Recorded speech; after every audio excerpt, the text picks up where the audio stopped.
blonde girl waking up in terror, gasping heavily. The girl finds herself kneeling on the sands of a tropical beach, wondering in amazement and shock about the nature of this place. She looks around in shock, unable to comprehend how she ended up amidst water and sand. Staring at the towering mountain and the breathtaking nature before her, she realizes that her life is formed by a series of terrible timings. Her memory goes back, where it all started under heavy rain when she picked up a training novel lying on the street. Her previous life ended with a tragic car accident while she was reading that novel, where the passion for reading was more important to her than survival in reality. The events of the novel she was reading revolve around a great saintess and 5 male leads, who suddenly wake up to find themselves stranded on a deserted island. The author described their struggle to survive for a whole year on this magically cursed island, with precise and vivid details resembling real-life survival stories. But this novel wasn't just an adventure story. It was a dark romance novel with a high rating and mature content. The girl recalls the bold nature of the novel and buries her face in her palms, despairing of the fate that awaits her. She realizes the shocking truth. She did not reincarnate as the heroine, but became the villainess Margaret. Margaret Rose Flawn, the second daughter of the Duke of the Langrid Empire. The villainess who burned with jealousy of the heroine who captured the love of the male leads. Her malice and jealousy reached the point of trying to kill the heroine by pushing her off a towering cliff. And in the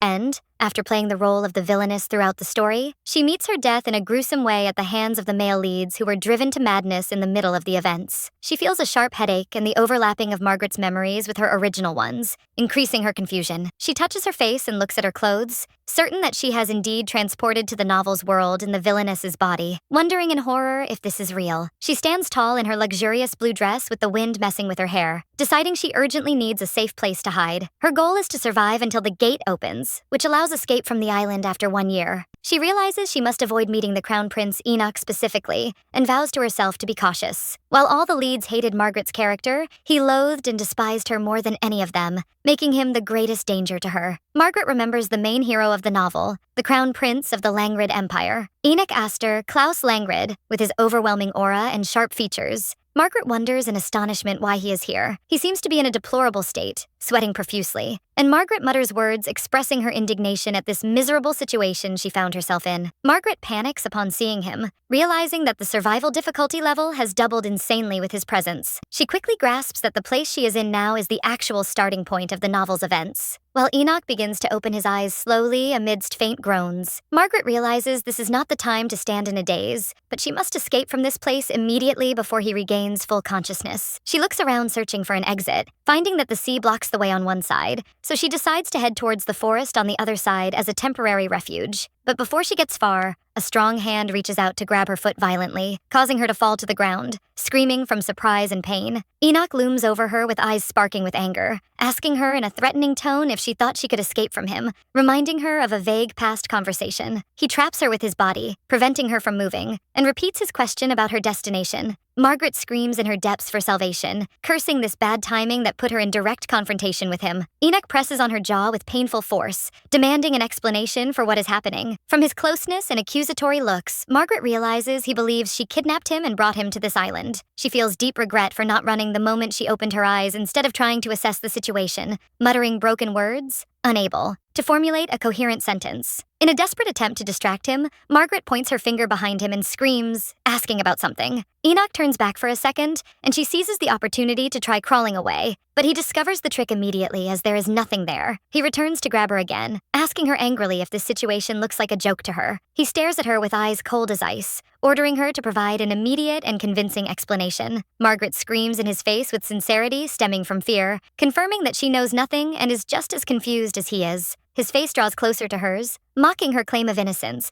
and asking how she expects him to believe that. Within herself, Margaret admits that his level of suspicion towards her is completely justified given the original Margaret's history with him. In the past, Margaret was famous for her obsessive pursuit of Enoch like a stalker. It reached the point of offering him a love potion after being deceived, but that potion caused a fatal allergic reaction in him. That incident brought him to the brink of death. Since then, Enoch began to hate Margaret with a true and deep hatred. Despite all the problems she caused and her unintentional attempt to kill him, she received no punishment thanks to the protection provided by the powerful Flan Duchy. To make matters worse, Crown Prince Enoch was the son of a commoner maid and had no strong backing to protect him, making his position weak against her family's influence. Margaret now realizes she possesses no real defense and feels completely helpless to say anything, but she tries to defend herself with logic, assuring him that it is just a misunderstanding and that it makes no sense for the Flan family to recklessly kidnap the crown prince of the empire, regardless of their influence. Enoch analyzes the situation with a strategic mind, suggesting that what is happening might be a conspiracy orchestrated by the Rodban faction. Rodban is the former crown prince who lost his position to Enoch and was exiled to the north, making suspicions revolve around vengeful motives. While overwhelmed by thoughts of political conspiracies, he becomes increasingly convinced that their presence here is not a coincidence, but a calculated political move. Margaret interrupts him sharply, pointing out that deep thinking can be postponed until survival is ensured, and attempts to leave, declaring she will go her own way. But Enoch grabs her hand suddenly to prevent her from leaving. She asks him with anxious features to let go of her hand, so he shoots her a sharp, dark look, warning her against trying to run again, and affirming he won't allow it. Margaret winces from the tightness of his grip, but he scolds her coldly, asking her to stop acting overly dramatic. Enoch lays out his plan for movement, explaining that the priority is determining their location,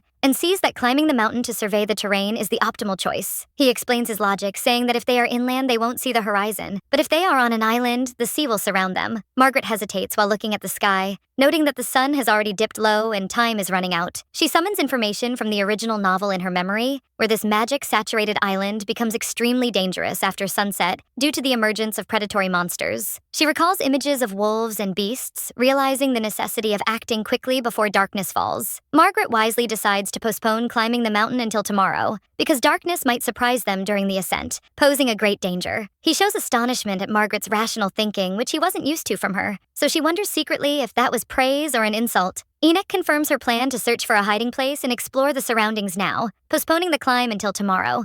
Margaret quickly admires his intuition and swift judgment expected from someone who lived on battlefields and claimed the title of Crown Prince by merit, despite her prior knowledge that he will soon fall into a mad obsession with the heroine. Suddenly, Margaret remembers an important detail about the unique world building of the novel, where modern items are scattered around the island. These items include first aid kits, shoes, and ointments hidden in remote places. In the original story, the characters discarded these tools due to their ignorance of how to use them, and she imagines Enoch looking at a first aid kit in confusion. She wonders why the author placed these things, but she realizes her sole advantage. She is the only one capable of using these tools effectively, unlike the other characters. Margaret decides to walk with Enoch temporarily until she finds the hut where the novel's heroes stayed to hide. Enoch shoots her a piercing look, warning her against thinking of escaping again. She raises her hands in feigned surrender and quick agreement, realizing his quick wit in detecting her intentions. She convinces herself that dealing with one man who hates her intensely is better than facing a group of men who harbor hatred for her. Margaret gasps in sudden shock as Enoch waves a sharp stick to cut the dense plants in front of him with skill and power. He contemplates his improvised weapon with satisfaction, considering it not bad for self-defense. He turns to Margaret, who is frozen in place with amazement, and asks her coldly if the stick is suitable, then orders her to move. Margaret notices with concern that the sun has leaned towards setting, warning of danger. Since the beach ends with blocked rocky cliffs, the two are forced to venture into the forest in search of safety before nightfall. Enoch urges Margaret to hurry her steps, stressing the need to get out of this place before night settles completely,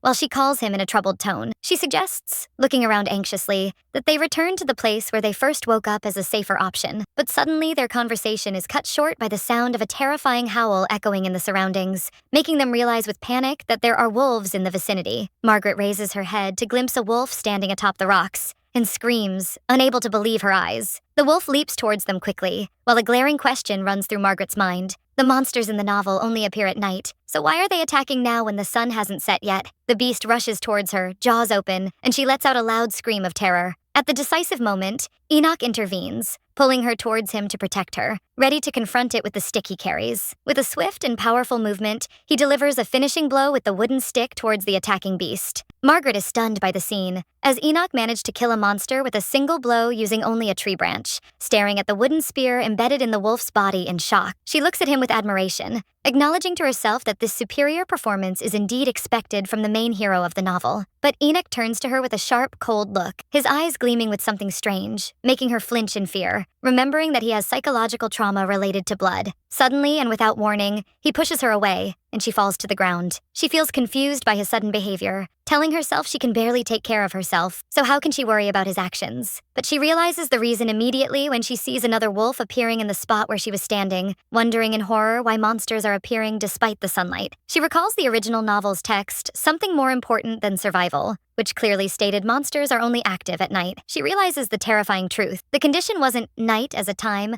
but darkness as an environment, and the forest is already dark inside. She reaches a conclusion that monsters move as long as darkness exists, and night is merely the time when darkness lasts longest and monsters are at peak activity. She clutches her clothes tightly, controlled by the fear that they might die before even finding the safe hut. Enoch notices her body trembling and her intense fear, thinking that this terrifying situation must be a first experience for a noble lady like her. He asks her in a calm tone if she is okay, while she seems unconscious from the shock, not realizing what creature attacked them. He reaches out to touch her face gently, explaining he asks because she looks pale as if she is about to die. Margaret is surprised by his radical change in behavior. Moments ago, he treated her coldly and pushed her away, and now he asks with concern. She wonders secretly if seeing her in this weakness reminded him of his injured comrades in the past. She regains her balance and tells him in a shaky voice that she is fine, thanking him gratefully for saving her life, so he sighs in relief. But he soon returns to his strict mask, reminding her that she is still a suspect, and that he will interrogate her properly once they return to the Empire. He gives her a strict order in a commanding tone, saying she is forbidden from dying without his permission. Margaret feels injustice and internal indignation at the idea of interrogation when she did nothing, but he interrupts her thoughts by extending his hand to her, ordering her to hold him quickly because the place is dangerous. She holds his hand, and despite her annoyance at his manner, she finds in his strength and behavior, which resembles a tsundere, harsh on the outside, kind on the inside, a great sense of safety. Finally, they emerge from the density of the dark forest into a brighter open space by the beach, allowing her to catch her breath and sigh with great relief. After a joint effort, the two finally finish building a temporary shelter.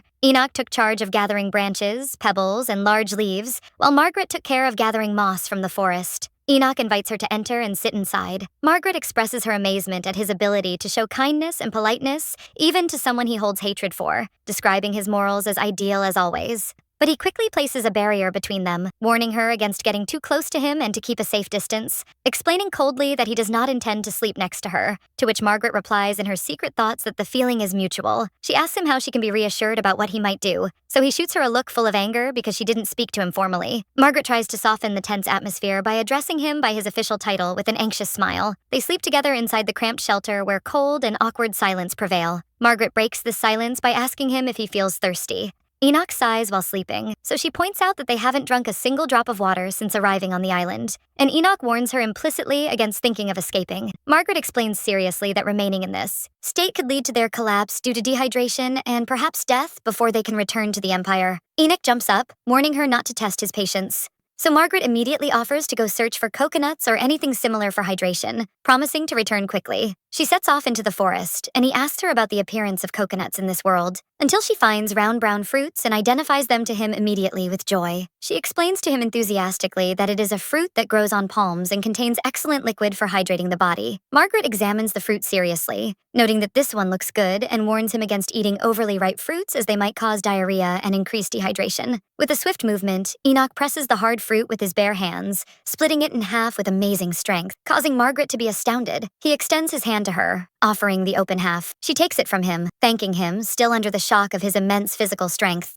Margaret reassures him that she checked the fruit and he can drink now, while Enoch watches her with scrutinizing and deep looks. While she sips the water, Enoch begins to analyze her personality, noting that the Margaret he saw all day differs completely from the one he thought he knew. He remembers her old image as an arrogant duke's daughter, finding her current actions to be the exact opposite. He wonders in confusion how a daughter of a ducal family drowning in aristocratic luxury knows how to build a primitive bed and distinguish drinkable fruits. His suspicions increase as he looks at her, wondering seriously if this girl is really the person he knows. Margaret interrupts his contemplations by offering him the fruit, and he notices once again the radical difference in her behavior, and tells Margaret that she has become a completely different person. She notices his skeptical looks, trying to justify the matter nervously, saying that people naturally change when placed in extreme situations. Margaret thinks to herself that she is still under suspicion, and that he will interrogate her formally once they return to the Empire, so she decides secretly to continue denying for now. Margaret fears that any attempt to explain that she isn't the real Margaret might lead to a bigger misunderstanding,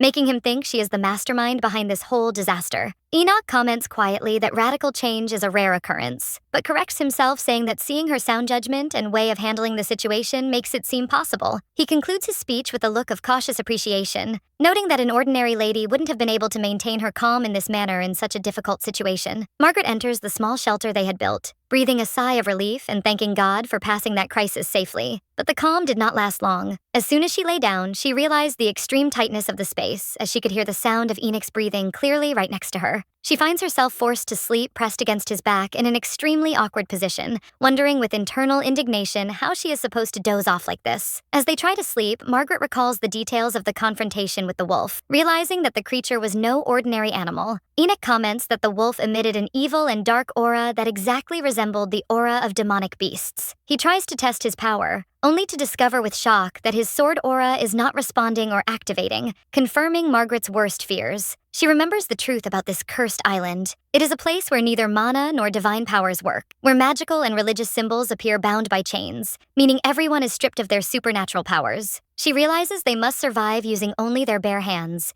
And despite the horror encompassing the situation, remembering the brute physical strength Enoch displayed when he killed the beast with a wooden stick gives her some reassurance. Enoch interrupts her train of thought with a rude comment, expressing his annoyance at having to explain these matters to a lady like her, which sparks her resentment at his tone. He returns to shooting her a look full of suspicion, wondering about the strangeness and suspiciousness of him and her, specifically ending up in this place. Margaret defends herself logically, stating that if she planned to kidnap him, she wouldn't have brought His Highness to a dangerous wilderness like this, but would have locked him in an isolated palace. And when he shoots her a sharp look, she stammers, denying any intention of doing so in the first place. Margaret changes the subject to ask him what he was doing before arriving here. Enoch clarifies his situation, saying he was drowning in office work the entire time, and she asks him if he noticed anyone suspicious recently. Enoch feels as though he is undergoing a formal interrogation, and this is confirmed for him while Enoch looks at her coldly. He continues, explaining that he hadn't left the palace for a month due to the busy annual reporting season, which negates his contact with the outside world.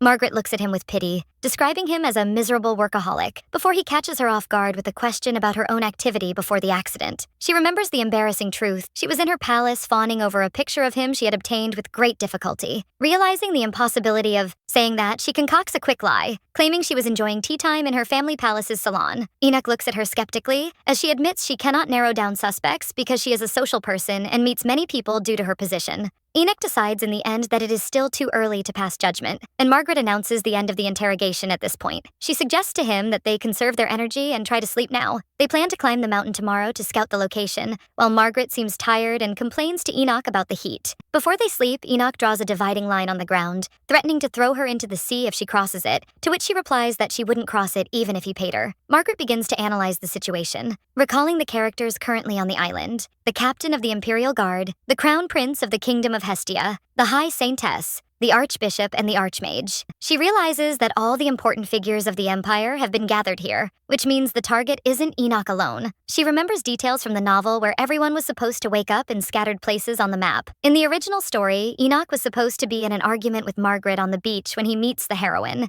Yuana. She realizes with astonishment that the novel's plot has deviated from its course from the very beginning, but the major disaster that strikes her suddenly and makes her scream internally is the fact that she stopped reading the novel in the middle of the events, meaning she is ignorant of the rest of the story and their fate. Margaret realizes that the novel's plot has indeed deviated from its original path, making the hut, which was a safe haven in the story, a place of uncertain safety now. However, she plans that if they find the hut, she will gather the necessary supplies hidden there, such as sports shoes, clothes, and ropes, and then start searching for the secret bunker discovered by the heroine to hide in. She recalls the events of the first volume, where the heroine, Yuana, found an underground bunker next to the hut, but the main characters in the original novel left the island through the gate without ever using it. Margaret wishes deep down that everything happening is just a long dream, and that she will open her eyes tomorrow morning to find herself in her plush bed. She laments, saying that if this is reality, it is unfortunate that she didn't get the chance to see her favorite character, the Archmage Caden, face to face. Meanwhile, in another part of the forest, a silver-haired man wakes up holding his head in pain,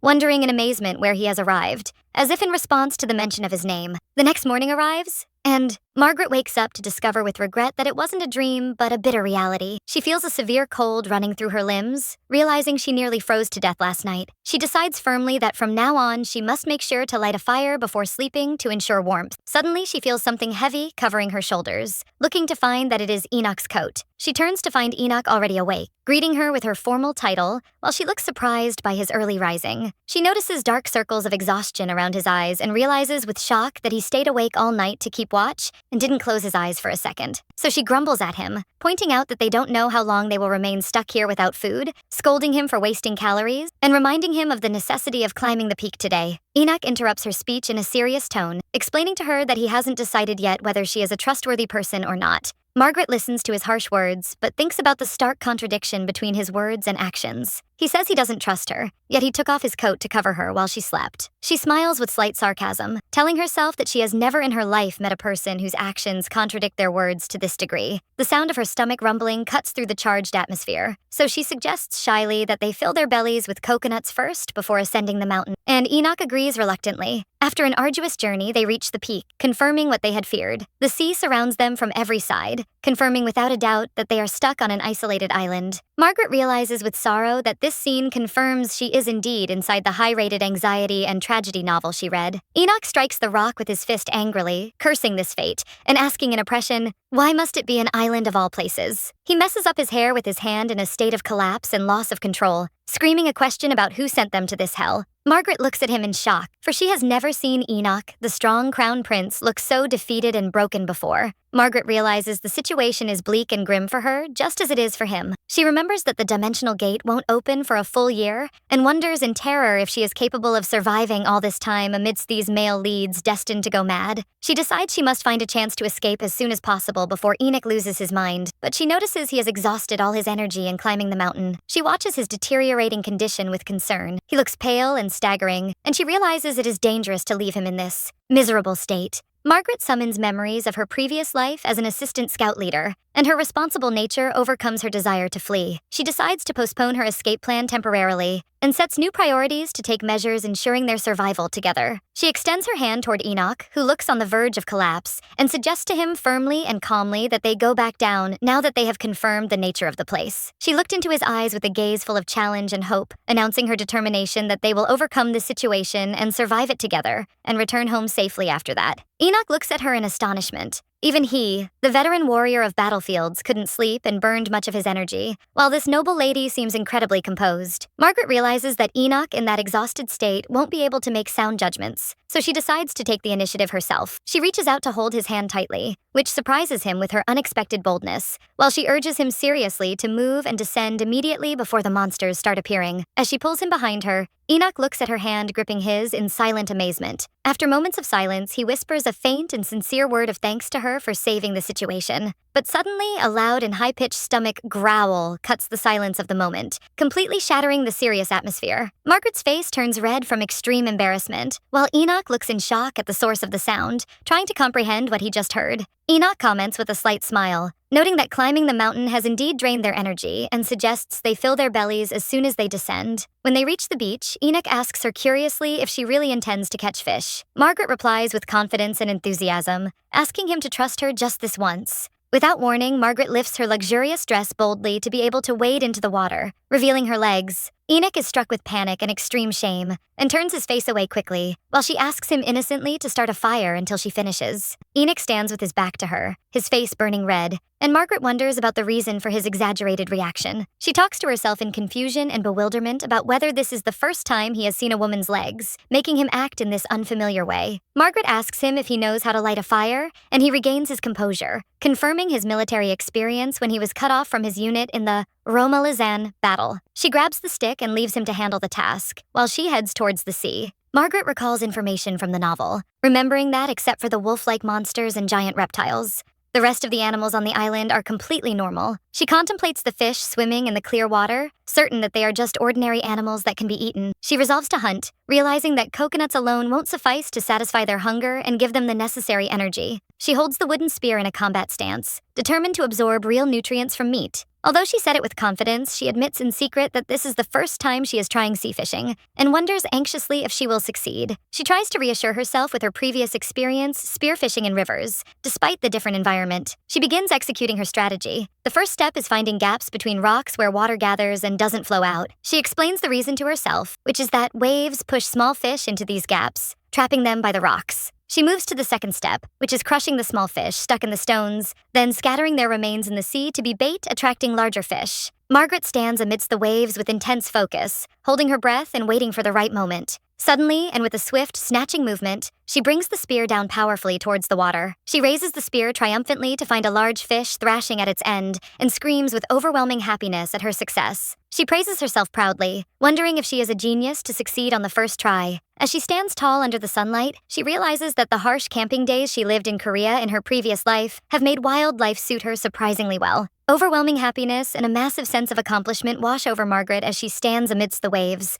And although she isn't a global survival expert, she feels unmatched pride in her fishing success. Enoch watches her from the beach with features covered in astonishment, disbelieving the skill his eyes are seeing from this noble woman. Margaret realizes his continuous staring, wondering secretly how long he spent watching her silently. Margaret recalls her successful strategy, where she first threw stones to stun the fish, then pounced on them with the spear accurately. But she decides to ignore the fine details in front of Enoch and act with humility. As Enoch sits before the fire grilling the fish, he expresses his frank admiration for her skill, admitting he didn't expect her to know how to clean and prepare fish for cooking as well. Margaret downplays the matter to herself, considering that anyone who enjoys fishing can do that. Suddenly, she remembers the original novel's path and her hand stops moving. In the true story, the heroine used to just sit and receive the fish Enoch caught and grilled for her. But here, she is hunting and preparing food like a wild bear, and even serving it to Enoch herself, making the situation completely reversed. She feels the strangeness of the situation as she offers him the grilled fish, realizing she volunteered to do the hard work. She stares at Enoch with a strange and intense look, causing him tension and confusion as he doesn't understand the reason for these looks. And when he asks her, she turns her face away, saying nothing, while watching the fish cooking on the fire. Suddenly, he approaches her with his body unexpectedly, causing her to freeze in place. Her eyes widen in shock at his extreme proximity, and her heart rate accelerates. But he only reaches out his hand to pat her head, explaining coldly that he was watching her because the scene was entertaining, and promises her that he will handle it next time. Margaret breathes a sigh of relief and places her hand on her face in embarrassment, realizing she almost misunderstood the situation, thinking it was a romantic moment. She admits in secret the beauty of his face that almost stopped her heart and scolds herself to pull it together. She decides firmly not to get carried away by her feelings for Enoch or it will be her end, while he announces the fish is done. She offers him the larger fish, preferring him over herself, but Enoch refuses the offer strictly, reminding her that they are not in the Imperial Palace now, and orders her to stop the formalities and eat her share first. While he eats the smaller fish, he tells her in a quiet voice that he understands her anxiety about being in a strange place, but he makes a definitive promise that he will ensure her escape and survival. Margaret looks at him with emotion, while he asks her not to worry too much. She wonders to herself if he realizes that he is the one failing to take care of himself due to his preoccupation with worrying about her, and despite her knowledge of the novel's events, his actions touch her heart. Enoch stands suddenly, announcing his plan to send her first to seek help, causing her panic at the idea of separating. He turns to her with a sharp look, asking her if she thinks he would allow her to leave and distance herself from him, reminding her of his previous order to stay by his side. He approaches her with confident steps and whispers in a commanding and terrifying tone that the only time he allows her to leave his side is when he permits it only, and asks her to remember that well. Margaret trembles and agrees, stammering, thinking that anyone hearing this talk would think him an obsessed hero, but she realizes the truth is mere intimidation and threat. Enoch takes off his outer jacket and places it over her bare shoulders, surprising her. He orders her to cover herself well. Then he explains coldly, turning his face away, that he gave her the jacket only because the weather is cold, and that there is no need to thank him. Margaret wraps the jacket around her body, convinced deep down that Enoch cannot become kind to Margaret overnight, and that this action stems only from necessity. Margaret lies down comfortably, grateful that tonight at least she will be able to sleep warmly. In contrast, Enoch sits beside her, watching her shiver from the cold, making a faint sound with her nose indicating her annoyance with the weather, so he asks her if she feels cold. Enoch sighs helplessly, complaining that she doesn't know how to use the jacket even when he lends it to her, and tucks her in well while she sinks into sleep. He looks at her sleeping deeply, and hears her muttering words of reproach, describing someone as cruel and heartless. She wonders how feelings can change so quickly, marveling at his mood swings, while he wonders if she is talking to him. Suddenly, Margaret grabs the edge of the jacket, remembering the moment he placed it on her shoulders when she felt cold. She says his affection for her has cooled a little, wondering why he just places the jacket on her carelessly now. Margaret tells him she is freezing, and realizes that his contradictory actions are just his own way of caring. The next morning, Margaret wakes up stretching vigorously, complaining of her body stiffness from sleeping on the sand for 2 consecutive days. But soon the shocking truth hits her. What happened yesterday wasn't a dream, so she screams in panic while Enoch looks at her in astonishment, commenting sarcastically that love seems to be going well. Enoch asks her if she doesn't remember what happened, so she feigns innocence and forgetfulness. But he reminds her of what she did last night, where she was clinging to him and crying, describing him as cruel and heartless. He smiles maliciously as he tells her she hugged him tightly while crying, and that it seemed very natural to her. Margaret is struck with terror and extreme shame, cursing her memory, which confirmed to her that all those embarrassing events were real and not a nightmare. She tries to deny and claim she doesn't know what he is talking about, but Enoch realizes she is just pretending. She covers her mouth in shock, trying to defend her dignity as a noble who cannot utter such rude words. While Enoch touches his lips thinking, he decides to pretend to believe her out of mercy if she feels too embarrassed. He adds coldly that she was always an eccentric character, so he didn't find those actions of hers reprehensible. Margaret screams in his face in a breakdown, demanding he describe her as just strange instead of torturing her in this cruel way. He turns his back to her and walks away, saying he will support her love and feelings, increasing her confusion. Her cheeks flush with shame and anger, and she screams, denying the matter is as he thinks, confirming her feelings are not romantic. After the storm calms, she returns his neatly folded jacket to him and thanks him sincerely for lending it to her. He takes it from her, saying this is what a man should do, and offers her help with anything else she needs. Margaret hesitates a little, thinking about her next step to survive longer. She points her finger toward the depth of the forest, suggesting they venture further inside the island. Enoch objects to the idea, explaining that entering the depths might increase survival chances in terms of resources, but it will make finding them by rescue teams extremely difficult. Margaret admits the correctness and logic of his words in secret, but she knows a secret he doesn't, which is that escaping this island is impossible before the magical gate opens, and no rescue will come. She realizes that if she told him this secret now, his suspicions of her being the mastermind behind everything happening would increase. She finds herself in an unenviable position, realizing she must insist on her opinion strongly. She bowed before him humbly, then told him a shocking decision, that they must part ways here. Margaret expresses her deep gratitude to Enoch for saving her from the monster, expressing her sense of safety and comfort being by his side, even for a short while. But she surprises him with her sudden decision to leave, turning to depart, which makes him stop her in shock. Enoch reminds her angrily that he clearly warned her yesterday not to stray from him, and that he will not allow her to go without his permission, pointing out the stark contradiction between her current words and what he said previously. Margaret replies firmly, asserting that she has made a logical and rational decision. She explains her point of view, saying that monsters are the biggest threat currently, but staying on the exposed beach after sunset means certain death, as there is no place to hide. She adds that staying here would mean missing the chance to open the gate, and thus total isolation, so finding the bunker or the hut is the top priority. Deep down, Margaret realizes that the real reason for her desire to get away is her need to know the secret of this island, the secret that makes her the only person who knows why she reincarnated in Margaret's body. She realizes that Enoch will consider her actions reckless and irresponsible. Enoch approaches her with concern, wondering if the reason for her desire to leave is her fear of him.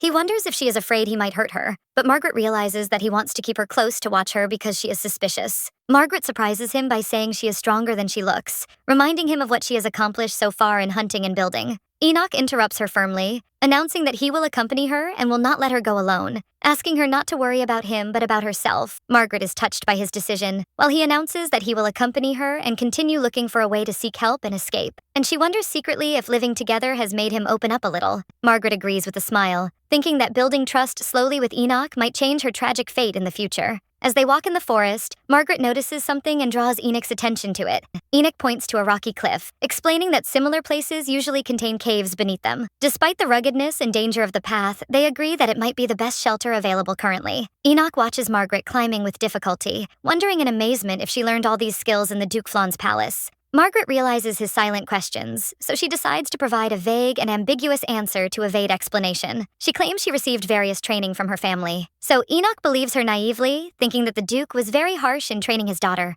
Enoch looks at her with a new look full of appreciation and respect. Margaret is surprised by his lack of anger, and even considers herself lucky that her lie helped her in the situation. Suddenly, Margaret notices the weather changing and warns of approaching rain, suggesting they hurry towards the cliff. But Margaret trips over her long dress, which hinders her movement. And in the moment she trips, the dress tears with a loud sound. And Margaret falls to the ground, cursing this cursed dress causing her trouble. Enoch rushes to her in panic, calling her name and asking her with extreme concern if she is hurt. He extends his hand to help her up, but she is in severe pain when trying to stand. She discovers that the sole of her foot is injured and feels a sharp pain preventing her from walking. Enoch sits in front of her and asks her to sit so he can see what happened to her foot. He lifts her injured foot gently to examine it, so Margaret moans faintly and flinches a little due to the pain and tickling she felt at his touch. Enoch notices the clear swelling and redness on her ankle, realizing then the real reason that made her lag behind and walk slowly all the way. Enoch asks her permission for a moment, and before Margaret comprehends what he intends to do or show any reaction,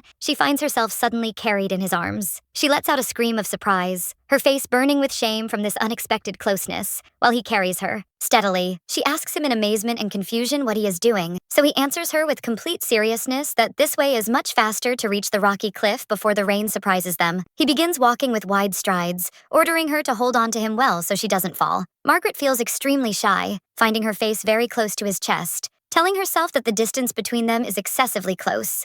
The silence of the forest is cut by the sound of a crow's wings flapping as it flies away over the trees, drawing Margaret's attention to the sudden sound. She steals a glance at Enoch's serious and calm features, admitting in secret that he is truly trustworthy. And this is what was expected from the main hero of the novel. She feels he has become friendlier and kinder towards her compared to before, and wishes deep down that this good treatment won't change even after he meets the original heroine. Margaret decides to seize this opportunity to strengthen the trust between them, so she opens a conversation pointing to the time they spent together since the waves swept her to this island. She asks him in a calm tone an innocent query if he sees that she has really changed. She asks him to look at her as a person reborn, promising him sincerely that she won't act recklessly or badly as she did in the past, and that they should be more cooperative. Enoch stops walking suddenly, making her worry and wonder nervously if she said something wrong, but he answers her calmly, confirming that talking to her is no longer annoying or repulsive as it was before, which brings comfort to her soul.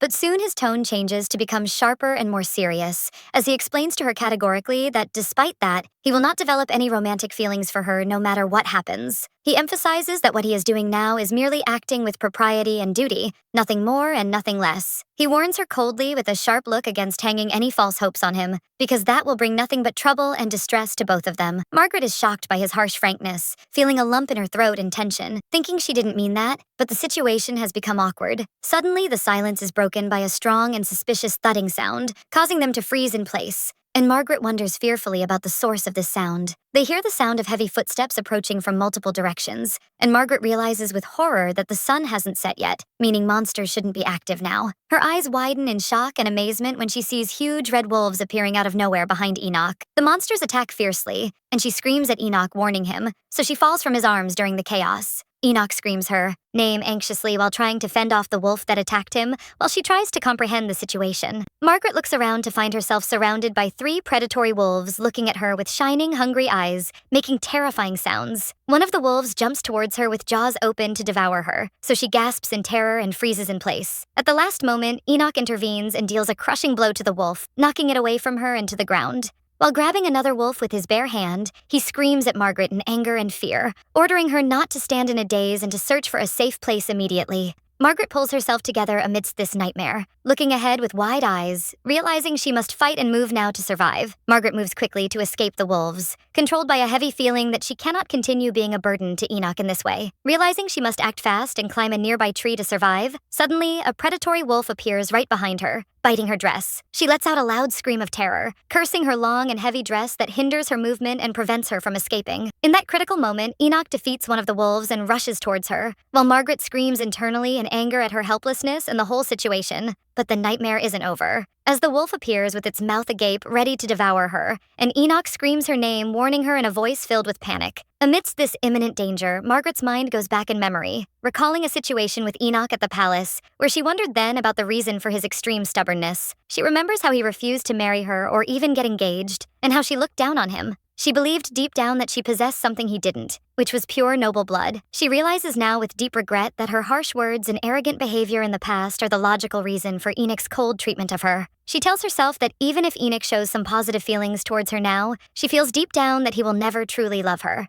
She reaches a firm conviction that escaping to the bunker alone is the only solution left for her. However, as she watches him fight desperately to protect her, she feels a lump in her heart, having thought for a moment that the distance between them had shrunk and they had become a little closer. Suddenly, Margaret returns to consciousness in the present, looking around in amazement, wondering if she is still alive. She remembers the terrifying moments and imagines how she was almost completely swallowed by that wolf, wondering how she survived. She notices with horror the massive amount of blood scattered around her. Her eyes fall on the corpses of the monsters lying on the ground, realizing the ferocity of the battle that took place. Anxiety seizes her immediately, and she starts searching with her eyes for Enoch, wondering if he was harmed. She breathes a sigh of relief when she glimpses his back as he stands upright, thanking God that he seems okay. She approaches him with hesitant steps, acknowledging to herself that he is the only person who would have saved her in this way, and asks him in a trembling voice if he is okay. But she notices something terrifying. His hand is dripping blood profusely, and her eyes widen in shock. At that moment, she is struck by a sudden memory of the novel's details.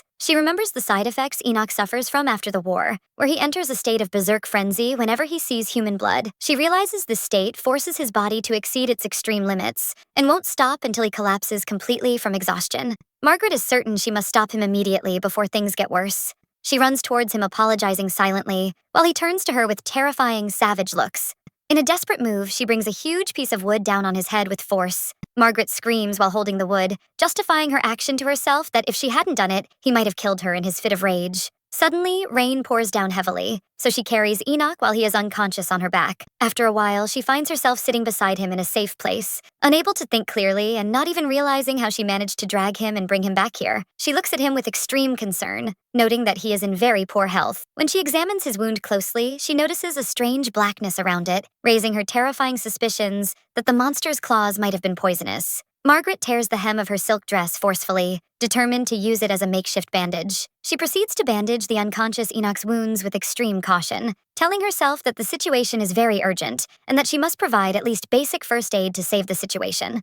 After finishing, she looks with satisfaction at the wound cleaned and covered with medicinal herbs and the piece of cloth, declaring the task complete. She breathes a sigh of relief sitting beside him, grateful that the immediate danger has finally passed. Margaret sits watching Enoch sleep, realizing she must wait until he regains full consciousness. But a scary premonition haunts her. If he wakes up still in a state of frenzy and madness, her life will be in definite danger, and she won't be able to defend herself. She spots some strong vines hanging from the cave ceiling and decides to use them as a precautionary measure to restrict his movement, just in case. Enoch opens his eyes slowly, and his vision clears as he wonders in a hoarse and confused voice where he is. Suddenly, he realizes his strange situation, looking at his hands and feet in shock to find himself tightly bound, and screams in amazement at the horror of what he sees. Margaret looks over him calmly, carrying some water and herbs, and asks him coldly how he feels now that he has woken up. Ignoring his shock, he shoots her fiery looks, asking angrily what she did to him and why she tied him up in this humiliating way. His eyes shine with a scary glow, and he orders her in a booming voice resembling a beast's growl to untie him immediately. Margaret notices the persistence of frenzy symptoms on him through his glowing eyes, realizing he shouldn't move yet. Enoch tries to tear the vines with his muscle strength, so she holds his hand, warning him seriously that his violent movement will aggravate his wounds and endanger his life. He looks at her sharply, disapproving of her boldness towards him and interference in his affairs, but she interrupts him firmly, raising her finger towards his face to order him to stop resisting. She places her finger directly in front of his face boldly and orders him in a dominant tone to stay completely still. To her surprise, Enoch freezes in place, and the aura of anger around him fades, while his face reddens with shame and confusion from the situation. Margaret looks at him and at her hand in astonishment, unable to believe that this simple action actually succeeded in calming him down. She tells herself that this calm reaction was never mentioned in the original story, and she hasn't seen it before. While Enoch wonders in amazement about the reason for his sudden inability to move and feeling numb in front of her, Margaret continues soothing him, touching his face gently and telling him everything is all right, and he can stop resisting now. Enoch surrenders to her gentle touch, his features returning to calm. Then he leans his body towards her and falls. He loses consciousness again and falls asleep on the ground, so she breathes a sigh of relief, thanking God for passing this crisis safely. She shudders, imagining the catastrophic scenario. If things had gone wrong and she failed to calm him, she would have ended up torn apart like those monsters they fought earlier. She recalls the events of the original novel, where Enoch would completely lose his mind and enter a fit of madness upon seeing blood. She remembers that the original heroine, Ioana, used to calm him in those moments through a hug and a passionate romantic kiss. That incident was a turning point that deepened the emotional relationship between them in the story. Margaret looks at herself with sorrow, realizing the ironic paradox. What was a romantic and emotional situation? For the heroine Ioana, turned for her into a fierce and exhausting battle for survival, muttering wearily about the difficulty of this reality. With the arrival of morning, the rain finally stops and the sun rises to illuminate the forest, while Margaret stands wiping sweat from her forehead, grateful for that difficult night ending peacefully. Margaret notices that Enoch's condition has improved a lot compared to last night. Although he suffered from a high fever all night, she turns to him to find he has opened his eyes, so she asks him anxiously if he is okay. She realizes immediately he must be thirsty, so she brings the water container close to his lips, telling him to drink first. Enoch sips the water ravenously while still bound, while she feels relieved at his return to consciousness, but worries at the same time that leaving him tied up this way might lead to a deterioration in his health. Margaret decides she needs to search for some medicinal herbs. She tells Enoch as she prepares to leave that she is going to bring herbs for his wounds and something for them to eat, asking him to wait. Enoch watches her silently as she leaves the cave, thinking that she could have at least untied his wrists. Margaret wanders in the forest and starts gathering plants, finding a useful plant to stop bleeding, so she decides to collect a quantity of it. She sits amidst the herbs collecting some stalks, telling herself she must return before darkness falls. Suddenly, she hears a suspicious sound coming from ahead, so she freezes in place, wondering in horror if she just heard something. Fear creeps into her heart lest it be a monster, but she reassures herself quickly that the midday sun is very strong and monsters cannot appear at this time. Suddenly, the silhouette of a human person appears in front of her, so she realizes the problem might be even bigger even if it is a human. She recalls in her mind the fact that the only people on this island are the 5 male leads, the heroine Juana, and only her. She wishes deep down that it isn't the person she fears, thinking that watching Enoch alone is difficult enough. So how about the presence of more people? Screaming internally, rejecting the idea completely. But she glimpses the person clearly behind the trees. Her eyes widen in shock when she sees silver hair, red eyes, and an earring dangling from his ear. She immediately realizes the identity of the person standing before her. It is Caden Blake Road. As soon as her eyes land on him, she turns and runs at top speed, cursing her bad luck for bumping into the wrong person, while he calls her from behind asking her to stop. Margaret realizes she ended up face to face with the one male lead she had to avoid at all costs. She recalls details of the original novel, while Enoch was the person who harbored the most intense feelings of hatred for Margaret Rose Flawn. The person who posed the greatest and most direct threat to her life was Caden, because in the decisive moment in the novel, Margaret met her death at his hands. Margaret reviews Caden's history. He is the second son of the Rode family. When he was a child, he was kidnapped by the temple and used as a lab rat for their projects. At that time, his father, Marker Rode, made a suspicious deal with the temple, and the incident of his kidnapping and experiments was covered up in a ridiculous and suspicious manner. That painful past became the spark that ignited the fires of malice in his heart, and Caden grew up harboring deep hatred for both his family and the temple. Consequently, he began roaming around destroying every experiment managed by the temple and every project funded by his family. Margaret realizes there was no personal reason in the original novel for him to threaten Margaret Rose Flawn specifically, but the problem lies in the timing of events. At that precise time, Margaret was pushing strongly towards executing a certain project. Margaret remembers with horror that that project was the temple's love potion experiment, and realizes that her involvement in this matter is what made her a target for his deadly wrath. Caden grabbed Margaret's hand tightly, trying to stop her while asking her to wait. Margaret remembers that Caden had specifically gone to the Duke Flawn's estate, causing a huge scene and creating chaos. But Margaret at that time refused to back down stubbornly, insisting on completing the experiment by force despite his objections. Because of that incident and her stubborn actions, seeds of hatred began to grow in Caden's heart towards Margaret. In the present, Margaret tries to escape his grip, screaming at him to get away from her, while he attempts to restrain her, asking her to stay still for a moment. He asks her coldly if she's okay, while she winces in pain, placing her hand on her face from the impact of the collision. She notices that a heavy metal necklace hanging from Caden's robe had fallen. She looks at the necklace resting on her hand, realizing it is very heavy, and wonders if it had hit her cheek, causing this pain. Caden feels he has seen her face before as he stares at her features. He tries to remember where he met her. He confirms that her features are extremely familiar, especially those blue eyes. He extends his hand to help her up with a sarcastic smile, apologizing lightly for his roughness, and asks her to stand. Margaret recalls the novel's details, where Caden meets a woman resembling nobility in a desolate place. Realizing that anyone would find the situation suspicious, she focuses her gaze on the earring, dangling from his ear, realizing a dangerous truth. Without this earring, Caden cannot regulate his mana. In the original story, this mana-regulating earring shattered the moment Caden woke up on the island. Because of that, mana did not circulate in his body properly, causing him sudden and severe fevers, and at certain times he would completely lose control over his emotions and actions. She remembers that the only person capable of calming him in that hysterical state was the original heroine, Joanna. Caden approaches her with frightening features and glowing eyes, asking her why she ran away from him. Margaret feels terrified, wondering nervously if he will enter a berserk state like Enoch. While he mocks her sudden silence and inability to speak despite her earlier screaming, he leans towards her with a strange smile, inquiring about what she just said. Margaret asks him nervously and fearfully what he wants from her. He answers with an unexpected comment, describing her as beautiful, which makes her scream in his face in shock, calling him crazy. He holds her hand, offering that they get along together. Margaret thinks to herself sarcastically that she has no intention of getting along with him at all. He stares at her intently, noticing she resembles someone he truly knows, no matter how much he tries to deny it. Suddenly, his eyes shine as if he solved the puzzle with an enthusiastic shout. He asks her with a sly smile and a challenge if she is the crazy Miss Flan from the Langrid Empire.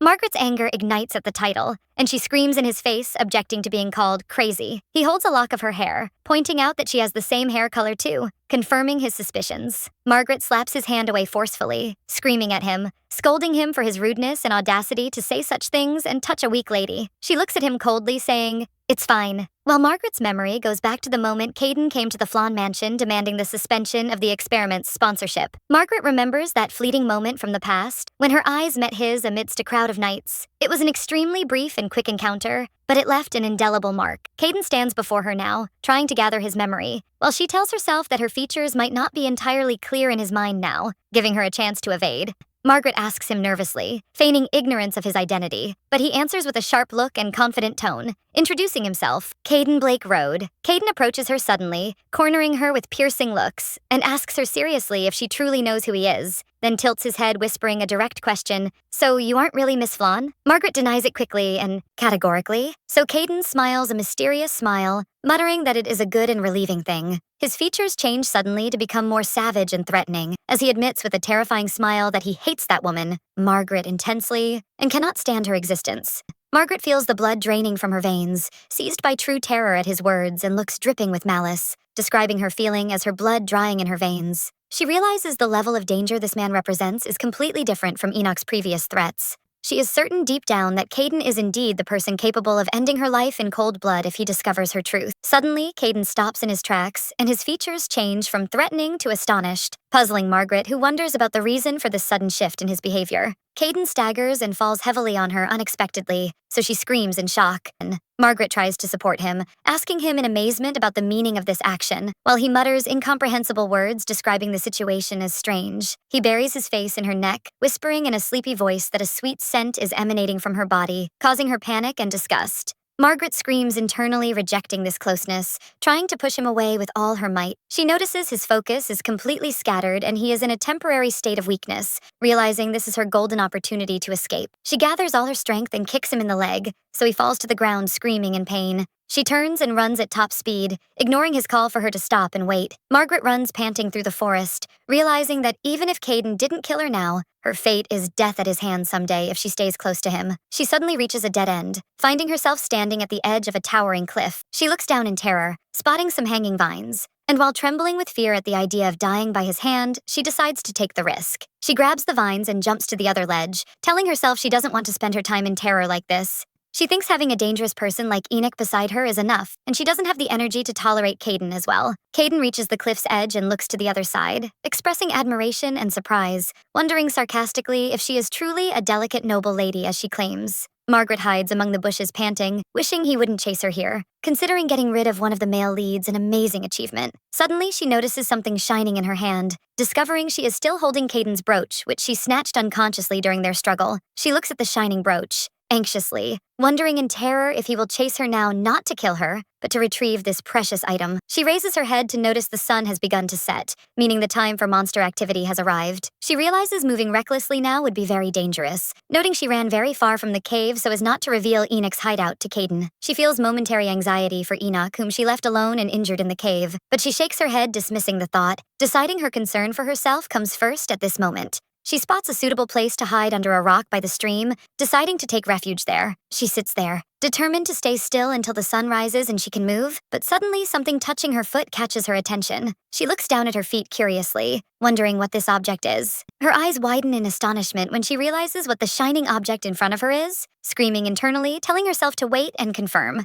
It is a first aid kit, the same kit the heroine Ioana found in the original story's events. Margaret hugs the bag to her chest tightly, Overwhelmed by immense happiness and a deep sense of survival, as if she found a lifeline amidst the flood, she opens the bag eagerly to examine its contents, finding antiseptic iodine, painkillers, cold medicine, and fever reducers, all bearing modern Korean labels. She notices she takes longer to read the Korean words, realizing her original memories have intertwined with Margaret's memories, affecting her comprehension speed of her mother tongue. She sighs with great relief, muttering gratefully that with these tools she will finally be able to treat Enoch's wounds properly. Suddenly, the atmosphere changes, and she feels a strange presence, muttering a faint curse, realizing danger is near. She rushes to hide under a large rock clutching the bag, wondering in amazement how this thing arrived so quickly. She holds her breath watching a shadow pass near her, praying secretly and begging it passes safely without noticing her presence. She hears the sound of very heavy footsteps shaking the ground, realizing immediately that this sound cannot be wolf footsteps. She sees huge bare footprints appearing successively, wondering for a moment if this is Caden looking for her, but dismissing it due to the heaviness and strangeness of the steps. The steps stop suddenly, so she steals a glance very cautiously to see the owner of the shadow, gasping in shock. She sees in front of her 2 legs covered in thick black fur, twice the thickness of an adult man's legs. She raises her gaze upwards to realize the terrifying truth: this is not human at all. It is a massive monster resembling an ape, standing tall with a terrifying aura and rippling muscles. The monster, places its huge hand on the rock she is hiding behind, and Margaret realizes if it continues searching this way, it will inevitably find her, certain it will eat her alive if it sees her. In this difficult moment, Enoch's image passes through her imagination, and she wishes with a heart filled with fear if he were beside her now to protect her. Fortunately, the monster moves away slowly, and its heavy steps fade into the depth of the forest. Margaret remains in her place, shivering violently, forcing herself to suppress her sobbing and swallow her tears all night for fear of its return. Under the moonlight, she allows her tears to flow for the first time, admitting to herself how much she wants to see Enoch at this moment. In the morning, she carries the bag and retraces her steps through the forest, wondering in amazement about the nature of that creature she saw. She realizes it wasn't an ordinary wild animal, remembering that monsters in the original novel were capable of changing their bodies and evolving, making them terrifying. But she had never seen or read about a monster with this disturbing and strange appearance before, which raises her anxiety. She suddenly remembers the wolf she faced earlier, and how its body was changing little by little, differing from ordinary wolves. She feels severe distress, wondering why she feels the difficulty level on this island is becoming increasingly complex and brutal in a hardcore way. She wonders desperately if she is truly capable of enduring and staying alive on this island until the end. While finally reaching the rocky cave entrance, she enters with a tired smile, calling out to Enoch, telling him she returned with medicine, apologizing for her delay. But shock ties her tongue when she finds the cave completely empty, wondering in horror about His Highness's whereabouts. The first aid kit falls from Margaret's hand, and she is struck with astonishment and shock, having never imagined Enoch might leave and abandon her alone. Feeling a lump of pain in her heart, dark thoughts control her, wondering if he met the heroine Yuana during her absence. Certain that if he did, he would abandon her and cast her aside without a second thought. She decides desperately that if Enoch isn't here, there is no reason for her to stay either, resolving to follow the original plan and search for the bunker alone. But suddenly, Enoch appears behind her, calling her name in a tone filled with eagerness and anxiety, making her freeze in place. Margaret turns to him with tears in her eyes, admitting in a shaky voice she thought he had left and abandoned her. Enoch looks at her with relief,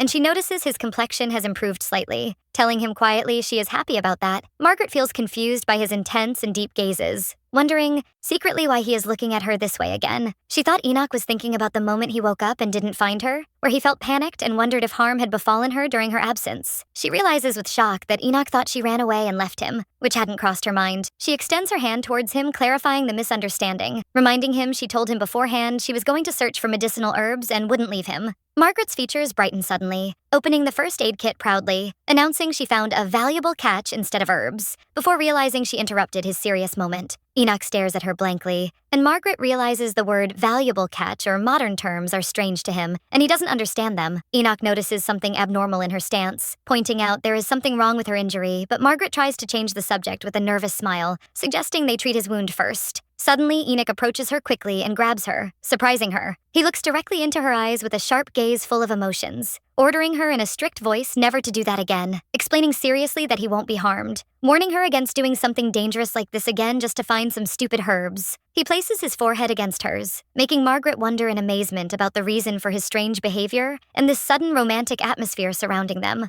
Margaret screams in her depths in panic at this radical change in the hero's personality, wishing time would go back a little to understand what happened. The scene goes back a little, where Enoch woke up alone in the cave at sunset, feeling pain in his body. He looked at his wound to find it carefully bandaged with a torn piece of cloth, realizing it is part of Margaret's dress. He felt surprise and admiration that a daughter of a high-ranking noble family knows how to treat wounds with such skill. He looked around the empty cave, and anxiety began seeping into his heart, wondering where Margaret disappeared. He tried to reassure himself she definitely just went out to get more medicinal herbs, as she said. However, while waiting, the facts he observed during his short time on the island began forming in his mind. He remembered the first pattern of dangers, the monsters and wolves that attacked him and Margaret earlier. He realized a terrifying truth, that these monsters don't appear during the day, but start activity and go out to hunt as soon as darkness falls. He jumped up suddenly, cursing the situation, realizing the danger of her wandering alone outside at this late hour. He took off running through the forest at breakneck speed, thinking if he were in his usual state, he would be ready to sacrifice his life without hesitation in a situation like this. He admitted to himself that usually he wouldn't have even thought of searching for a lady like Margaret Flawn. But one thing was clear before him as he panted from fatigue, that Margaret helped him without hesitation and was ready to do anything for him, so he couldn't leave her. Enoch realizes deep down a painful truth. If she weren't here, he wouldn't have been able to endure and stay alive all this time. However, the echo of his previous oath returns to resonate in his mind when he promised himself not to develop any feelings for her, asking her not to pin false hopes on him because that would just be a nuisance to both. He punches a tree trunk violently to vent his anger, wondering bitterly about the reason for his pathetic behavior and how he cornered her with his sharp words when she has no one but him in this place. Enoch senses the fear Margaret must have felt waking up in a strange and desolate place without any support. He curses himself in a low voice, recalling memories of that night he prayed sincerely and fervently. He remembers how he knelt pleading, hoping with all his heart that Margaret was still alive and safe. Enoch returns to reality, bringing his face close to hers suddenly, making her flinch and wonder in surprise at his action. He stares directly into her eyes, issuing his order in a calm but firm tone, asking her to stop using formal titles and call him by his name, Enoch, from now on. Margaret is stunned, asking stammering about the reason prompting her to do that. She notices his strange looks, telling herself Enoch is acting abnormally, for it is impossible for him to be kind to Margaret like this. She tries to interpret the situation that people change when placed under harsh environmental pressures, wondering if this is what is happening with him now. Suddenly, he extends his hand to hold her face, shocking her into wondering what this action is. Enoch examines her face anxiously, pointing to a slight injury and asking her seriously who did this to her. While she is surprised by his question, she pushes his hand away gently, assuring him she is fine and there is no need to worry, while thinking secretly how strange his uncharacteristic behavior is. Margaret is stunned to hear such humble words coming from him, thinking he might still be suffering from fever and delirium. Declaring she doesn't want to cause a nuisance to both of them, she smiles a forced smile, asking him not to mind her, trying to put a barrier between them. Her words fall like a thunderbolt on Enoch, who immediately remembers he is the one who told her previously not to pin false hopes on him because it would be annoying. Enoch sits on the ground with features covered in regret, wondering in amazement if those words of his caused her such great shock that she throws them back at him now. In contrast, Margaret turns her face away from him, deciding inside she must stop caring and not allow herself to lower her defenses just because she feels pity for him. Margaret changes the subject suddenly, declaring she is about to starve, holding the first aid box in her hands. She suggests with a practical smile they go hunt something to eat, adding while looking at him that it would be of course after she treats his wound first. Enoch looks at her with a grateful and calm look, thanking her in a faint voice. Margaret opens the first aid kit enthusiastically, announcing the start of disinfecting the wound. She warns him it might hurt a little, and while applying the antiseptic, Enoch groans faintly from the sting. She finishes her work quickly and efficiently, telling him with a smile that everything is done, so Enoch expresses admiration for her skill. She tells him he is ready to move now, while he stares at the medicine and the bag in deep thought. He grabs the antiseptic bottle suddenly, asking her with suspicion and curiosity how she knew this liquid is an antiseptic. Margaret thinks she cannot understand the writing on the package at all, so Margaret freezes in place, wondering nervously how she can explain this matter to him. Margaret tries to salvage the situation and explain her knowledge of the strange writing on the bottle, pointing with her hand as she explains to Enoch about the eastern continent across the sea, claiming that this is the language used there, and that she had learned a little of it earlier. She breathes a sigh of relief inwardly, happy that she managed to concoct a convincing excuse by utilizing the original Margaret's memories, and feels relieved that Enoch believed her lie easily without suspecting. However, deep down, the question still haunts her regarding the novel author's intention. What is the purpose of placing a strange and illogical plot device like a Korean survival bag in this fantasy world? She looks at the bag full of mysteries with bewilderment, realizing that its existence here is not just a coincidence, but a puzzle that needs solving. Enoch suddenly interrupts her train of thought, pointing to the wound on her face and asks her with a scrutinizing look if she intends to keep the cause of this wound a secret. Margaret tenses up and places her finger on her cheek, wondering anxiously if his question means he already knows something. She begins to analyze the situation quickly. In reality, there is no real reason to hide the truth of her meeting with Caden from Enoch, especially since the events of the original novel have already begun. She realizes that Enoch is destined to meet Caden sooner or later in the context of the story. Therefore, she decides to tell him part of the truth, telling him that she met an eccentric man in the forest, which surprises Enoch, who repeats her words in astonishment. She explains to him that a necklace fell from that man's robe, and by chance it hit her cheekbone, causing this wound, while Enoch listens with serious features, wondering how that happened. Margaret remembers at that moment what actually happened, and how unlucky she was to the point that she fell under Caden and was pinned down, making the situation much more dangerous than she is narrating. Suddenly, she sees Enoch crushing a stone with his bare hand, realizing the terrifying strength that man possesses. Enoch asks her sharply if she is still ignorant of this man's identity, while she watches him nervously. Margaret takes out the piece she picked up, which is an ornate purple brooch, saying she picked up the object that hit her cheek and assumes it belongs to that man. As soon as Enoch sees the brooch, he recognizes it immediately as Margaret expected. Enoch tells her that this is the emblem of the magic tower, confirming Caden's identity. Margaret seizes this moment of frankness to ask a bold and fateful question, asking him if he goes into a seizure when he sees blood. Enoch is confused by the direct question, but Margaret justifies it by saying she knows it is rude, but since they will be traveling together, she desperately needs to know the truth. She tells herself that the risks she has to bear are too great, from surviving in the wilderness, avoiding monsters, and maintaining Enoch's trust, to avoiding the crazy male leads. Enoch covers his face with his hand in pain, admitting that his condition was controllable before, and that the seizures only started after returning from the battlefield, and he managed to manage them in the palace because he rarely saw blood and was receiving medication. Margaret is shocked, screaming internally in disbelief. Does this mean he doesn't even know how to control his condition without medication? She realizes the situation is worse than she imagined. Enoch turns his face away from her in shame of his weakness. But Margaret remembers something important. The last time he went berserk, his violent rage definitely subsided, which means there is a way to suppress the symptoms. Margaret wonders in confusion what exactly happened at that moment that made him calm down. Was it something she did? Enoch interrupted her thoughts and told her in a faint and hesitant voice that when she asked him to stop, it seemed to have an effect on him. At that, Margaret's eyes widened in surprise, wondering with astonishment and lack of comprehension what he meant. She puts her hand over her mouth in amazement, wondering what she just heard, while Enoch's face turns red and he looks away. Enoch begins to explain his feelings, saying that even as a child, when he competed fiercely with his brothers, or even when he lost his comrades on the battlefield and saw death with his own eyes, he recalls painful memories of the past, where he was drowning in blood and killing, and no one ever dared to say those words to him, to stop, or that it was enough. He looks at Margaret with a meaningful gaze, admitting that perhaps those words were what he needed to hear all along. He explains to her, as mentioned earlier, that this condition is a side effect that appeared after the war, and because the memories of the Roma-Lagan battle are so strong and painful, seeing blood makes him lose control of himself completely. Margaret screams in fear as she sees blood flowing from Enoch's hand, asking him to stop immediately. But Enoch reassures her quite calmly, considering these are just minor wounds not worth all this worry, making her feel some relief mixed with tension. Margaret looks at him with sadness, thinking of his harsh loneliness, as there was no one to comfort him or ease his burden while he endured all those psychological and physical traumas alone. Enoch breaks the silence with a precise analysis, pointing out that if there really is a word capable of stopping his seizures and controlling them, it might be those words Margaret screamed in his face back then, while she feels she is learning dangerous secrets she shouldn't hear. Margaret recalls the events of the original novel, where the heroine Joanna treated his trauma through intimate physical contact, but she realizes that was not a radical solution to the trauma itself. She contemplates his overwhelming handsomeness under the sunlight, telling herself in amazement that no one could imagine a perfect man like him would want to be controlled in this way. Margaret decides that knowing the trigger or the method of stopping is a good thing, at least to ensure safety in the future. But she returns to warn Enoch seriously, asking him to stay away from her immediately and avoid the situation if he feels he might see blood. Enoch offers her his apology in advance for any danger he might cause her. He asks her curiously about the type of medicine used for wounds, so she points enthusiastically to the ointment in the bag, explaining its use. But instead of using it on himself, Enoch surprises her by placing his hand on hers, causing her extreme confusion and wondering why he did that.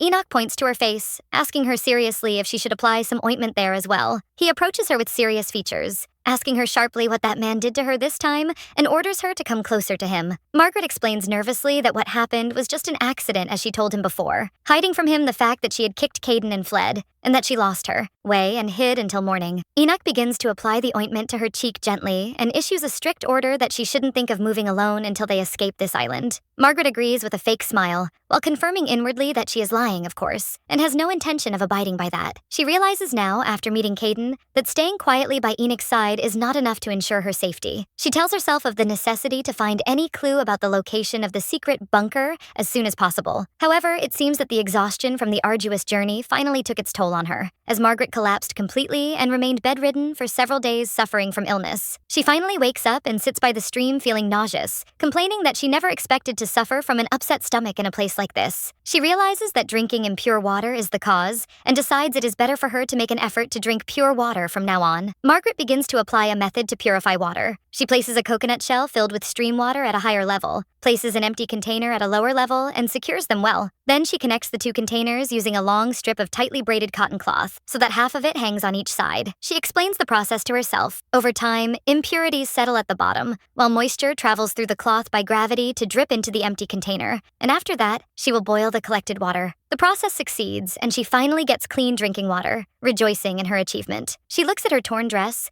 consoling herself that she is happy the inner shirt is made of cotton, even though the dress is completely ruined. She sits by the river, remembering with amazement how Enoch took care of her very well throughout her illness. She wonders in confusion if he has really started to trust her, thinking that as long as the strict laws of the original novel don't apply now, perhaps there is no need to run away from him. But soon fear and doubt attack her. What if he meets the original heroine later and his feelings change to return to the original story path? She realizes bitterly that she must take this possibility into account, and that she cannot lower her defenses just because of a temporary feeling of safety. As she mutters to herself about the need to find the bunker before that happens, a shadow suddenly appears behind her. Enoch returns carrying a plentiful catch of fish, looking at Margaret with gentle reproach, reminding her that he asked her to rest a little. But Margaret, whose thinking is dominated by hunger, replies internally that food is the top priority for survival. Enoch suggests returning now to fill their bellies first, so Margaret agrees enthusiastically and walks behind him. While they are walking in the forest, Enoch stops suddenly, causing Margaret to collide hard with his solid back and groan in pain. She asks him in surprise about the reason for his sudden stop, then peeks from behind him to see what he is looking at,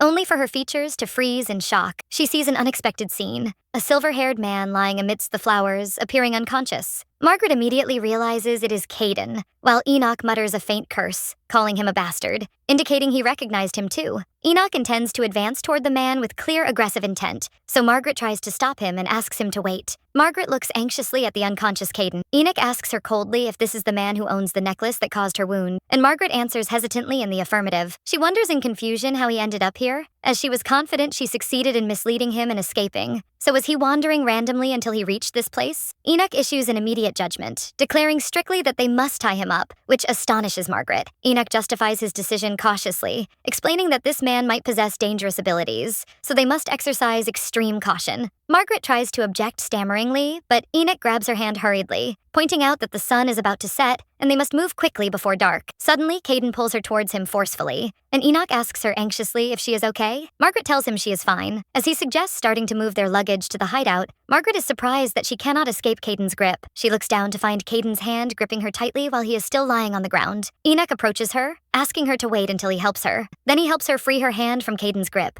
Enoch sees the red mark left by Caden's strong grip on Margaret's wrist, and his features change to a cold and scary anger. He turns to her and asks in a tone that is both calm and terrifying at the same time if he should kill him. Margaret panics, screaming at him, denouncing the idea of killing just for a simple mark on the wrist, and stands between him and Caden waving her hands. She scolds him, saying he must learn to control his anger. So Enoch smiles a mysterious side smile. He suddenly laughs loudly, surprising Margaret, then announces his agreement. He looks at her with a deep and confusing gaze, telling her in a low voice that he agrees if that is what she wants. So she wonders inwardly about the reason for that smile. Enoch directs his gaze toward Caden, realizing that this man is Caden, the Archmage. Margaret thinks it is natural for him to recognize him immediately. As the crown prince of the empire, it would be ridiculous not to know one of the 5 great mages of the continent. Enoch decides to move the luggage first and then return to carry Caden later. He admits he doesn't like this situation, but acknowledges that knowing a mage might be useful to them in this situation. He tells her he will bring him with them, but he will keep him tied up. Margaret smiles, believing Enoch is asking for her opinion, interpreting it as his trust in her really increasing. but Enoch turns to her with a sharp and firm look, adding in a tone that accepts no debate that if she does not agree to tie him up, he will throw him out. Margaret realizes nervously that he wasn't actually asking for her opinion, but dictating his terms, sweating from his sharpness. Margaret supports Enoch's opinion with a reassuring smile, telling him not to worry. She suggests to him, glancing at the man lying on the ground, that they tie him up for the time being as a necessary security measure. Margaret leans down to examine Caden's condition closely, putting her hand over her mouth in shock, muttering in astonishment at the gruesomeness of his wounds, wondering how someone could sustain such horrific injuries. Her mind goes back a little, remembering the sound of the huge explosion that echoed through the forest.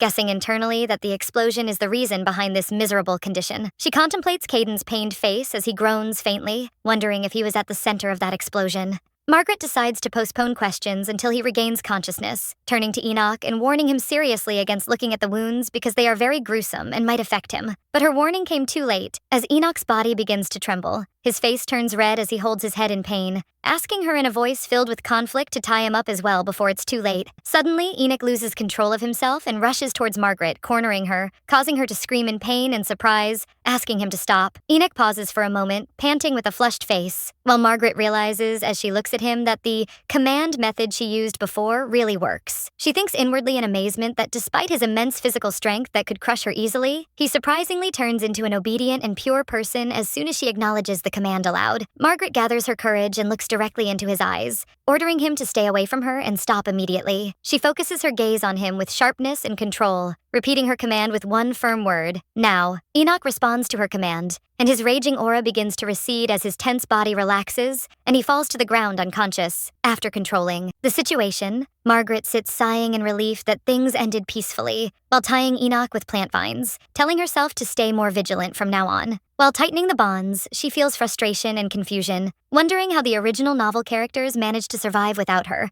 especially since the heroine, Joanna, never had to tie Enoch this cruelly in the original story. Margaret shakes those thoughts from her head, returning to reality seriously, deciding that her top priority now is to stop the continuous bleeding. After some time passes, Enoch regains full consciousness, looking around in shock, asking what he did, then turns to Margaret with extreme concern, asking if she is okay. Enoch looks at the ropes binding him, and Margaret helps him untie his bonds. He puts his hand on his head with a deep sense of guilt, admitting he has no excuse for his behavior, and repeats his question anxiously about whether her wounds are okay. Margaret reassures him, confirming that they cleaned Caden's wounds and applied a hemostatic agent so he will be fine. But Enoch interrupts her with serious features, reaching out to touch her face, clarifying that he didn't mean the mage with his question. He caresses her cheek gently, explaining that he is asking about her wound. Margaret is confused by his proximity and gentle touch, and her cheeks flush as she answers him stammeringly that she is perfectly fine. Enoch tells her in a serious and cold tone that if she ever feels like getting rid of that bastard Caden, she just has to tell him. He assures her with a scary smile that it won't be difficult for him at all, while Margaret thinks with internal horror that getting rid of Caden, one of the strongest mages, would definitely be difficult and catastrophic.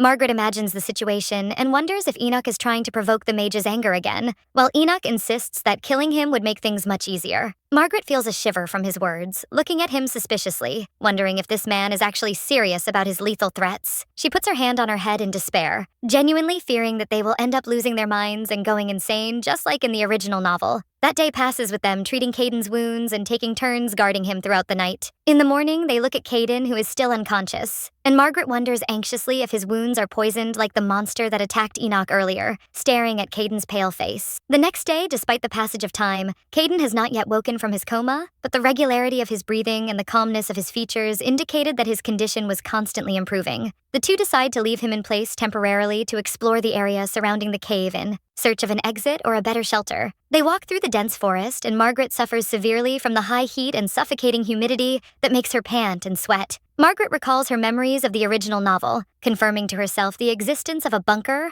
and a wooden hut somewhere on this island. She clearly remembers the image of the wooden hut located near a steep rocky cliff and rugged terrain, and recalls the view from the summit she climbed earlier, where she saw that the island contains 3 main huge mountains. Margaret decides to formulate a search plan, suggesting they start by combing the area near the mountain she climbed with Enoch first. And if they don't find the hut or bunker there, they will move to search the other 2 mountains. The heat of the vertical sun intensifies, causing Margaret's vision to blur and become foggy, and she feels the ground swaying beneath her feet from severe fatigue. Her foot suddenly stumbles and she is about to fall, but Enoch intervenes with lightning speed and catches her before she hits the ground, calling her name and warning her to be more careful. While clinging to his arm to regain her balance, her eyes fall on his exposed arm to notice many deep scars covering his skin, and immediately realizes that these old wounds are painful medals he carried with him from bloody battlefields. Her mind wanders for a moment as she stares at those scars, so Enoch asks her anxiously if she is okay, causing her to jump away from him quickly and answer confusedly that nothing is wrong. She puts her hand on her face, which is burning with heat, trying to convince herself that her facial redness is caused by the hot weather only, and scolds herself inwardly for staring and touching someone else's body in this way. Suddenly and without warning, Enoch carries her in his arms, making her scream in surprise at his sudden action. She asks him stammeringly what he is doing, so he answers her with complete seriousness that at this rate of exhaustion she might collapse at any moment, so he cannot let her walk. He tells her while continuing to walk with her that there is a water stream nearby where they can cool their bodies a little. He asks her to endure a little until they arrive, so Margaret surrenders to the inevitable and agrees shyly, holding on to his shirt. They finally reach the stream, and Margaret sits on its edge, putting her feet in the cool water, feeling immediate refreshment and sighing in relief as the heat fades from her body. Enoch politely turns his back to her, telling her he will stand guard,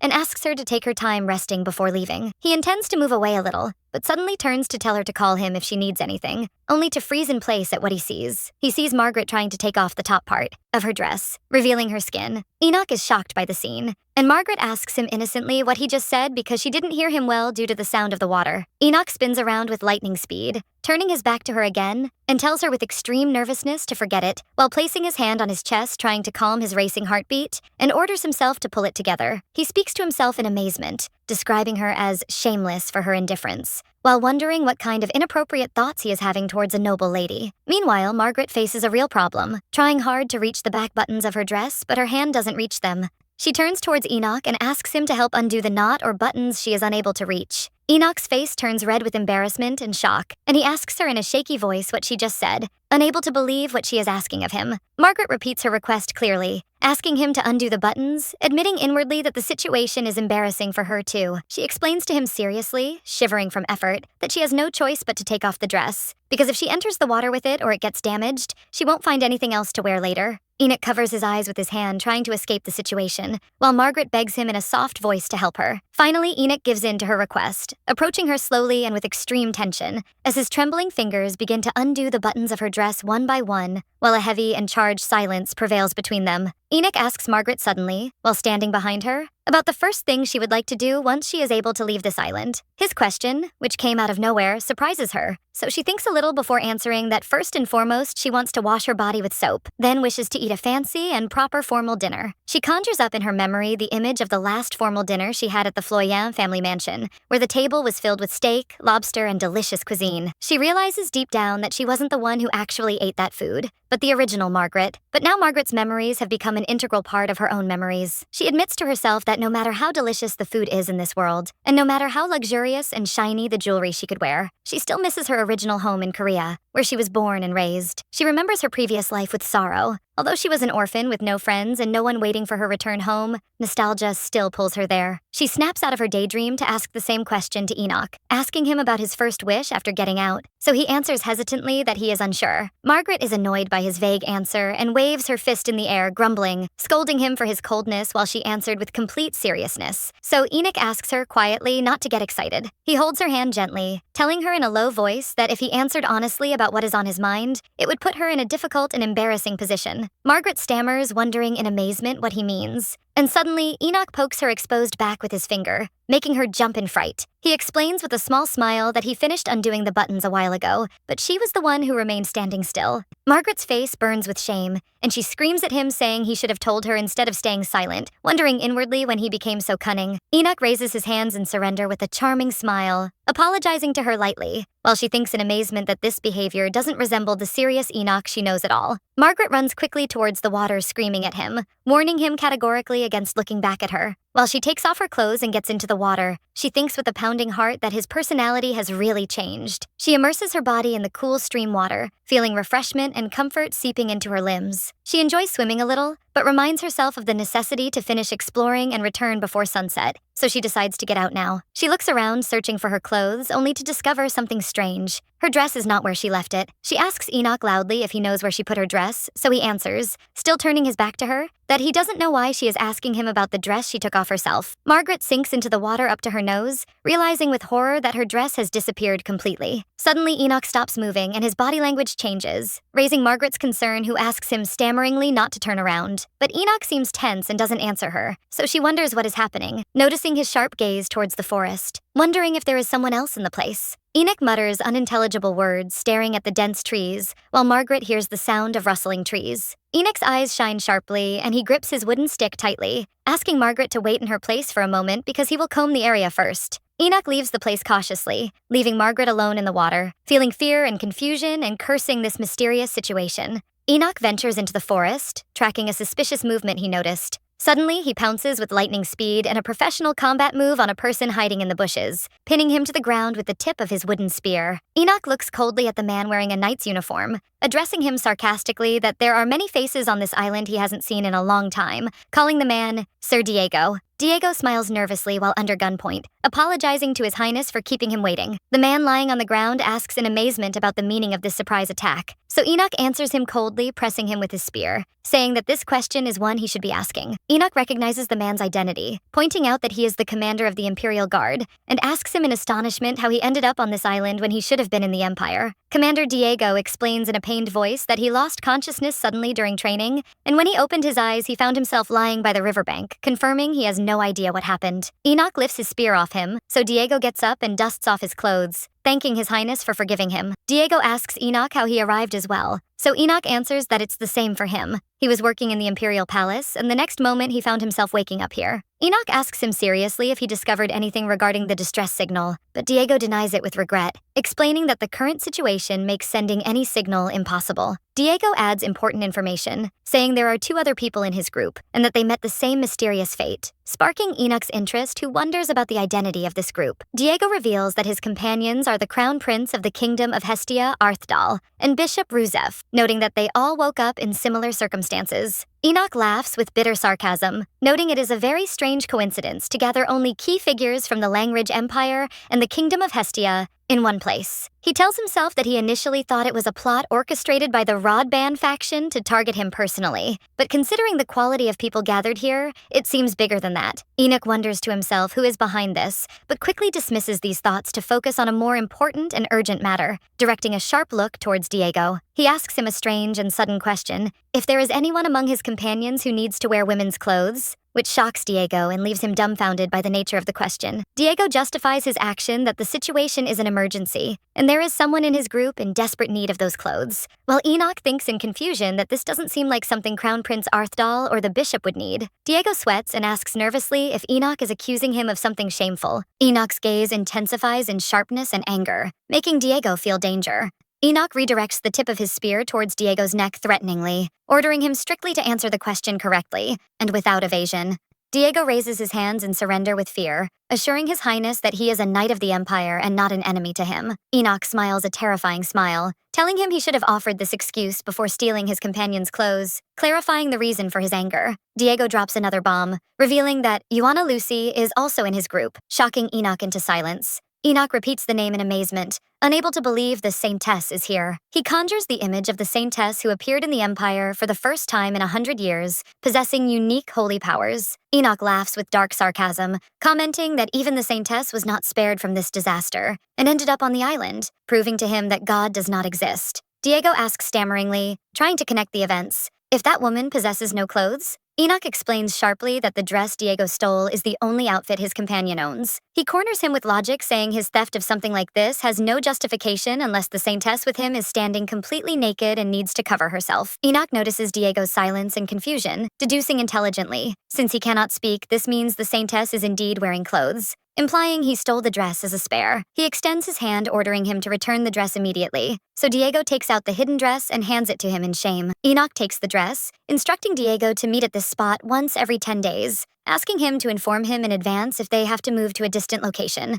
Diego asks him if he will do this without his group's knowledge and offers him to join them, but Enoch turns his back on him. Enoch leaves the place coldly, issuing a final warning to Diego that he told him to answer only the questions asked. Implicitly rejecting his offer, Diego bows with respect and obedience, announcing his full compliance with the orders he just received. Enoch gives him clear instructions on the necessity to contact him immediately upon finding any means to escape the island, stressing at the same time and in a strict tone the need to stay completely away from his companion's sight and not approach her. Enoch adds in a cold warning tone that he will never be lenient or tolerant if Diego becomes a nuisance to them, so the commander nods his head understanding and agreeing to the conditions without argument. Meanwhile, Margaret sits in the water, hugging her body and trembling violently, telling herself in terror that she will freeze to death if she stays in this open air much longer. She wonders in anger and confusion about the distance Enoch covered, cursing internally that perverted thief who stole her dress, thanking God she didn't take off her inner shirt, or the disaster would have been greater. Margaret sneezes loudly, feeling the biting cold gnawing at her bones, realizing sorrowfully that catching a cold in this harsh situation has become inevitable. Suddenly, a familiar voice breaks the silence of the forest, calling her name, so she turns quickly to glimpse Enoch running towards her, and gets up eagerly, calling him. Enoch arrives panting, carrying her dress in his hands, asking her with extreme concern showing in his eyes if she is okay.